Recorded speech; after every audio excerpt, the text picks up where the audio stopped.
KCLR Daily with Brian Redmond. Get involved. Text or WhatsApp 083 306 9696. The Heritage Office of Kilkenny County Council has announced an ambitious project aimed at identifying, locating and listing all existing recordings of oral history made across or about County Kilkenny. The initiative aims to uncover invaluable stories, personal memories and local insights that have been captured over the decades, but which in many cases remain largely undocumented and indeed unused. Well, the audit will be delivered by Conmara Heritage Consulting, and joining us now is the man himself, Tomás. You're very welcome along to the KCLR Daily. Just what was the initiative, what was the genesis of this initiative, what was the motivation for deciding to make sure all of this stuff is recorded? Yeah, well, the original, I guess, template for it began in 2017, actually, when Donegal County Council's Heritage Officer decided to undertake an audit up there, and we were fortunate enough to be commissioned to do that. And I think that the basis of it, Brian, is that, you know, we're aware, of course, that people have over the years, you know, followed the impulse to record people's memories, usually because they feel it's important to document those memories and to get them on record before they're lost. So what results then is across the country and across counties like Kilkenny, you have collections of oral history, oral recordings, folklore, whatever term we want to describe them with. They are assembled by different people, different groups, be it an individual, be it a community organisation, be it a more commercial entity. But you have these collections which are assembled but are usually left where they were recorded and are very rarely archived and very rarely presented back to the public. And that's not the fault of anybody, it's just the nature of it. People are intensely aware of the importance of recording them, and usually then when the recordings are done, there's a sort of a vacuum and things move on. And that was recognised, and Donegal and other counties have taken that up, and then Kilkenny back in 2019 actually began this process, and we undertook that initial phase of an audit, and now we're returning to follow that through and hopefully really comprehensively list all of the recordings that were undertaken in Kilkenny. So did this gathering phase see Tomás McConra climbing into dusty attics and emptying out the backs of old cupboards and presses to find people's old audio tapes? How quickly did you manage to gather all the stuff together that you currently have? Yeah, it takes a lot of time. Each county is different, but the motivation for the individual people or the groups, Brian, is very similar. And people just recognise that there's a tremendous value to our oral heritage, our cultural inheritance, and they work from that to get a recording of it of whatever nature. But then, as I said, it does end up in the attics. It does end up in boxes. Sometimes, obviously, more recently, it's become far more common that these are digitally recorded, and in some cases are quite well preserved and quite well catalogued and so on. But I have been in those boxes, I have been in those attics, and I will go anywhere to try and recover oral heritage recordings, because they're of such tremendous value. And even in the work we've done already in Kilkenny, we have seen examples of that where there are boxes of tapes, and sometimes were documented in the 90s and the 80s and even sometimes into the 70s. And they're of such tremendous value, because if you record somebody who's in their 90s and you do that in the 1980s, you have somebody who goes back in their memories potentially to the early 1900s, and their tradition goes back much further. So they're of huge value. But what we have to try and do, I guess, now is communicate to the people of Kilkenny that we're primarily focused on identifying these collections and listing them. We're not initially, or at the moment at least, we're not trying to take in those collections. If people do feel they want to deposit them, then fine, we can work with them to arrange that. But we just want to find out where they are, what is their format, what condition they're in, what subjects are explored, so that at the end of it we can have in one place a resource that tells us what is on record relating to the voices and stories and memories of County Kilkenny. I saw a beautiful photograph recently of historian Michael O'Dwyer sitting proudly with a box, one such box like the boxes we mentioned, a box of tapes on his lap. He was a huge researcher and historian of cricket in Kilkenny, I believe. Just how niche are some of these collections that you've come across? Yeah, it's a really good question, Brian, because they can be really quite niche, and that's the beauty of oral history. I mean, when we think of it often, we do think of the traditional type life story interviews with people about, whether it's customs, pisharoga, folklore, and so on, and they're hugely invaluable. But the documentation of memory can be focused on any subject, and in the case of Michael O'Dwyer, as you quite rightly say, he spent a lot of time exploring the tradition and history of cricket in Kilkenny, and he spoke and recorded people back in the 70s and in the 1980s about that particular subject, and produced, of course, wonderful publications on that. But when I visited Michael myself a number of years back on this, as you say, he was very proud to have those tapes. And unusually, as you'll see even from the photograph, he had them quite very carefully arranged. Now, that they weren't digitized, which of course is another issue, and it's worth mentioning that anything now, Brian, that is on that old analog format, we really have only until about 2030 before we start getting in real trouble with regard to recovering those and getting them onto digital format, because they were all largely between the 1950s and 1990s is the high point of that analog format of recording. But those reels within those tapes were only designed to last for so long, and we're now reaching a point where they're going to degrade.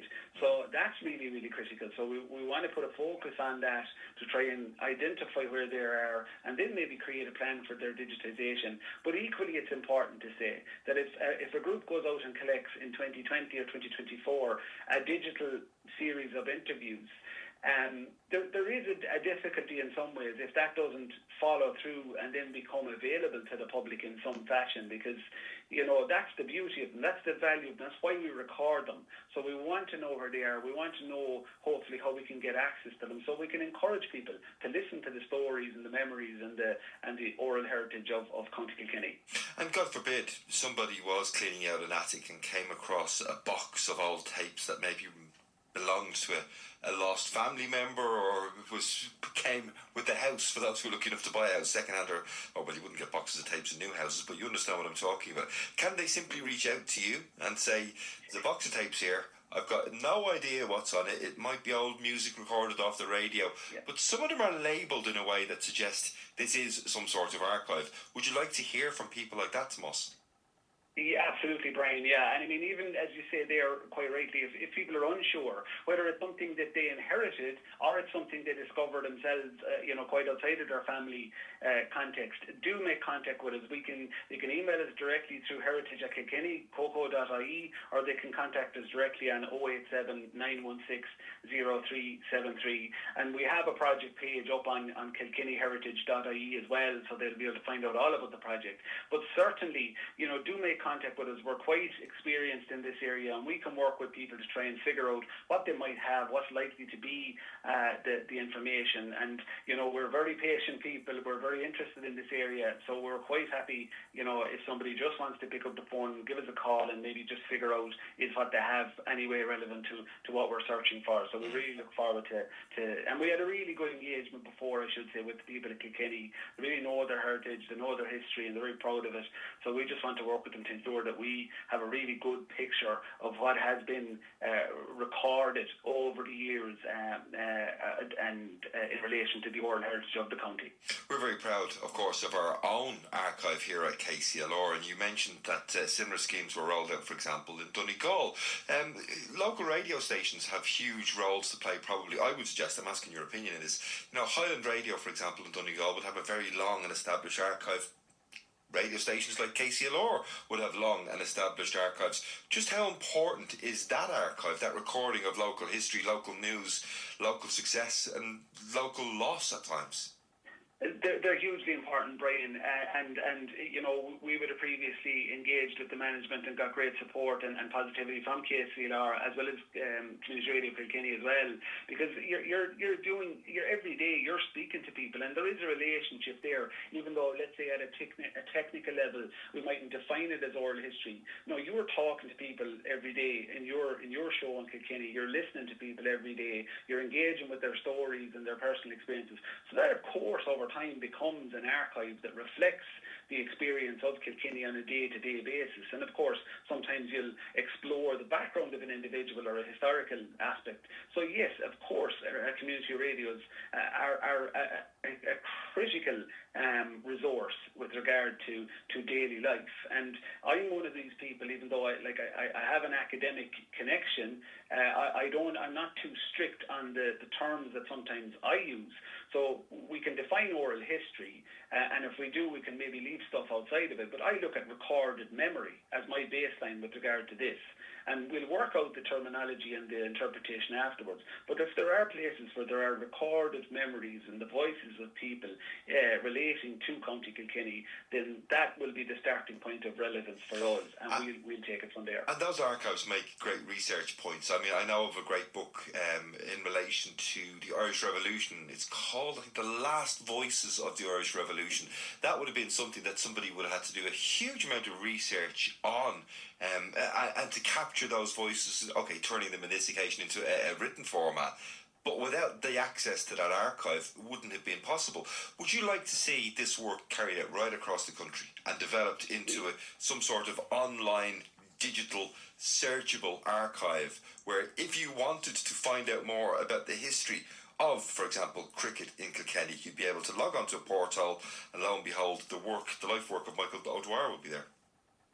Yeah, absolutely. Look, it's I guess at a personal level, Brian, it would be my ultimate ambition for Ireland with regard to oral heritage that you would have, a fully accessible, interoperable platform for all voices and oral heritage has been recorded in the country, and that's really the kind of end game I feel for oral heritage in Ireland, because if you have somebody, for example, like Michael O'Dwyer, who's recorded cricket in Kilkenny, or people who are connected to cricket, you could then relate that to people in Dublin who are speaking about the same subject. And you mentioned Tom Hurley's book on the revolutionary period, and that's something I'm quite engaged in, and I think it's incredibly valuable and important. But obviously that's a subject that has relevance all over Ireland.